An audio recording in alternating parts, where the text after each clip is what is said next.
నమస్తే. Welcome to Suman TV. Viewers, నేనిప్పుడు వచ్చేసాను జూబ్లీ హిల్స్‌లో ఉన్నటువంటి ఈపీఆన్ పెయిన్ మేనేజ్‌మెంట్‌కి. మనతో పాటు ఉన్నారు డాక్టర్ మీనల్ చంద్ర గారు. సాధారణంగా విమెన్స్‌కి బ్యాక్ పెయిన్ ఎక్కువ కంప్లెయింట్ చేస్తూ ఉంటారు. అందులో కూడా పోస్ట్ ప్రెగ్నెన్సీ తర్వాత విమెన్స్‌లోని బాడీలోని చాలా రకాల మార్పులు చోటు చేసుకుంటూ ఉంటాయి. సో, అందులో భాగంగానే ఎక్కువ మంది బ్యాక్ పెయిన్ వస్తుందని కంప్లెయింట్ చేస్తూ ఉంటారు. నార్మల్ డెలివరీ అయినా కూడా, సిజేరియన్ అయినా కూడా సాధారణంగా ఈ బ్యాక్ పెయిన్ అనేది వస్తుంటుంది. సో, ఇందులో ఉన్నటువంటి మిత్స్ ఏంటి? ఫ్యాక్ట్స్ ఏంటి? చాలామందికి చాలా రకాల డౌట్స్ కూడా ఉన్నాయి. ఎలా వస్తుంది ఈ పెయిన్ అనే దానిపైన? అండ్ దీనికి ట్రీట్మెంట్ ఎలాంటి ట్రీట్మెంట్ అందుబాటులో ఉంది? పూర్తిగా ఈ బాధ నుంచి బయటపడే అవకాశం ఎంతవరకు ఉంది? ఈ విషయాలన్నీ మేడంని అడిగి తెలుసుకుందాం. Hello ma'am. నమస్తే. Ma'am, so back pain, so post pregnancy తర్వాత ఈవెన్ సిజేరియన్ అయినా కూడా, నార్మల్ డెలివరీ అయినా కూడా వాళ్ళు బ్యాక్ పెయిన్ ఎక్కువగా కంప్లెయింట్ చేస్తూ ఉంటారు లేడీస్.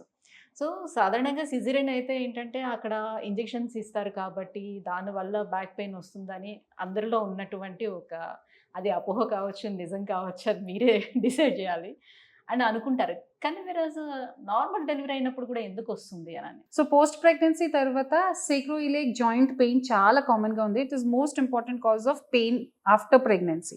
సో ఏమవుతుంది, డ్యూరింగ్ ప్రెగ్నెన్సీ ఇది పెల్విస్‌లో బేబీ అకామిడేట్ అవుతుంది and then baby is delivered కదా. సో అన్ని లిగమెంట్స్ ఎవ్రీథింగ్ గెట్ స్ట్రెచెస్. ఆ ప్రెగ్నెన్సీ తర్వాత it come backs to normal. కొన్ని పేషెంట్స్‌లో it doesn't come back to normal. తర్వాత ఈ జాయింట్ ఉంది, ఇది స్పైన్ ఉంది, ఇది హిప్ ఉంది, మధ్యలో ఒక జాయింట్ ఉంది, సేక్రో ఇలియక్ జాయింట్. ఈ జాయింట్ స్ట్రెచ్ అయిన తర్వాత if it is not coming back, చాలా మంది పేషెంట్స్ కి ఈ పక్క స్పెసిఫిక్ గా ఈ పక్క నొప్పి తెలుస్తుంది. కూర్చుని లేసినప్పుడు, కంటిన్యూస్ గా కూర్చున్నప్పుడు, బటక్ దగ్గర నొప్పి, that means it is sacroiliac joint pain. నా దగ్గర చాలా young patients post delivery 6 months తర్వాత, 7 months తర్వాత, or maybe so many patients come after 1-2 years also. So sacroiliac joint నొప్పి మోస్ట్ కామన్లీ పోస్ట్ డెలివరీ. కొన్ని patients maybe after 5 months, 6 months తర్వాత, or sometimes even 2-3 years తర్వాత కూడా they come with this pain. So most common symptoms ఏంటి? Back pain. కూర్చున్నప్పుడు ఎక్కువ అవుతుంది, కూర్చుని లేసినప్పుడు చాలా ఇబ్బంది అవుతుంది, అండ్ వాకింగ్లో మంచిగా they are free to walk. So ఈ టైప్కి నొప్పి ఎగ్జామినేషన్ చేస్తాము. ఎగ్జామినేషన్ తర్వాత చిన్న చిన్న టెస్ట్స్ ఉన్నాయి. ఈ టెస్ట్ చేసిన తర్వాత we come to our diagnosis and sometimes MRI or ఎక్స్రేలో కన్ఫర్మ్ చేస్తాము. సో ఈ సేక్రోఇలియక్ జాయింట్ పెయిన్కి సర్జరీ ఏమీ లేదు. Tablets already they are using, and కొన్ని patients there if they are breast feeding and all they cannot take tablets కూడా. So నా దగ్గర injection ఉంది, ఓకే, సేక్రోఇలియక్ జాయింట్ ఇంజెక్షన్స్ మషీన్స్లో చూస్తూనే జాయింట్ కరెక్ట్గా చూసిన తర్వాత ఇంజెక్ట్ చేస్తాము. ఓకే, తర్వాత ఎక్సర్సైజెస్ ఉన్నాయి. వెంటనే విదిన్ ఇంజెక్షన్స్ 1-2 weeksలోనే నొప్పి తగ్గిపోతుంది. సో సేక్రోఇలియక్ జాయింట్ పెయిన్ చాలా మంది పేషెంట్స్కి ఐడియా లేదు. కామన్గా ఏం చెప్తారు, నాకు డెలివరీ టైంలో ఇంజెక్షన్ ఇచ్చారు కదా, అనస్థీషియా ఇంజెక్షన్ ఇచ్చారు కదా, ఆ నొప్పి అలాగే దానికి సైడ్ ఎఫెక్ట్స్. సిజేరియన్ అయిన వాళ్ళకి ఇలా ఐ మీన్ ఈ జాయింట్స్ అన్ని కూడా స్ట్రెచ్ అయ్యే అవకాశం వాళ్ళకి ఉండదు కదా, సో వాళ్ళకి ఎందుకు ఆ పెయిన్ అని? ఇది it is not because of caesarean, it is because of pelvis, stretching of the pelvis because of the baby. ఓకేనా? సో ఇది సిజేరియన్ తర్వాత కూడా స్టార్ట్ అవుతుంది, నార్మల్ డెలివరీ తర్వాత కూడా సేక్రోఇలియక్ జాయింట్ నొప్పి చాలా కామన్ గా ఉంది. సెకండ్ ఇది తర్వాత స్పైన్ లో లిగమెంట్స్ ఉన్నాయి, సూప్రాస్పైనస్ లిగమెంట్, ఇంటర్స్పైనస్ లిగమెంట్స్. ఈ లిగమెంట్స్ లో స్ట్రెచ్ అయిన తర్వాత కూడా, వాపు ఉంటే తర్వాత కూడా they can feel pain post pregnancy. Okay, and then muscle pain చాలా కామన్ గా ఉంది. యూజువల్ గా muscle pain we ignore, okay, but muscle pain is also one of the very important reason for pain post pregnancy.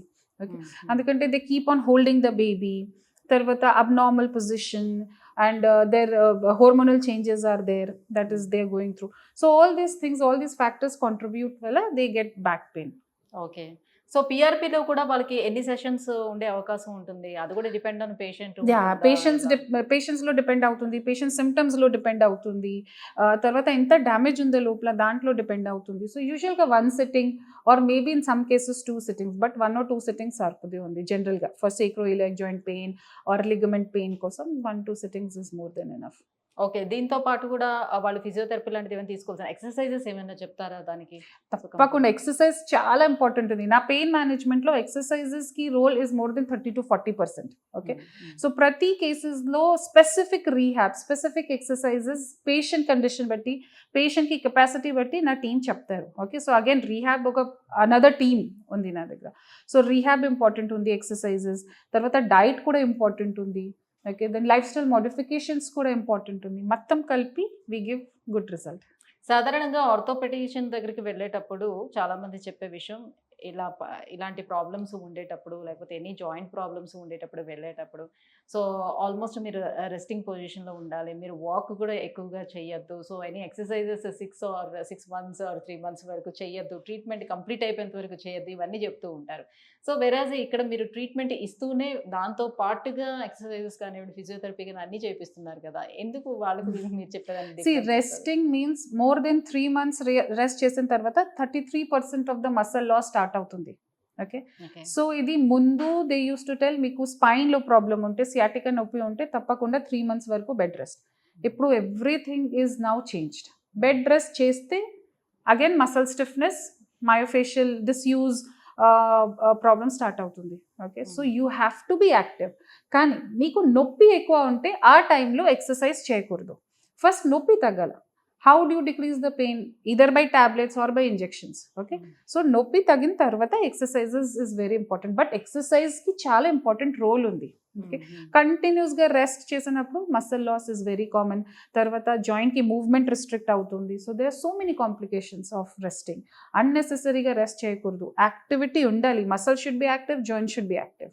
సాక్రోయిలియక్ joint pain ఉండేవాళ్ళు ఎలాంటి పనులు చేయకూడదు? ఎలాంటి precautions తీసుకోవాల్సిన నెసెసిటీ ఉంటుంది? వెయిట్ లిఫ్టింగ్, కంటిన్యూస్గా బరువు లిఫ్ట్ అవాయిడ్ చేయాలి.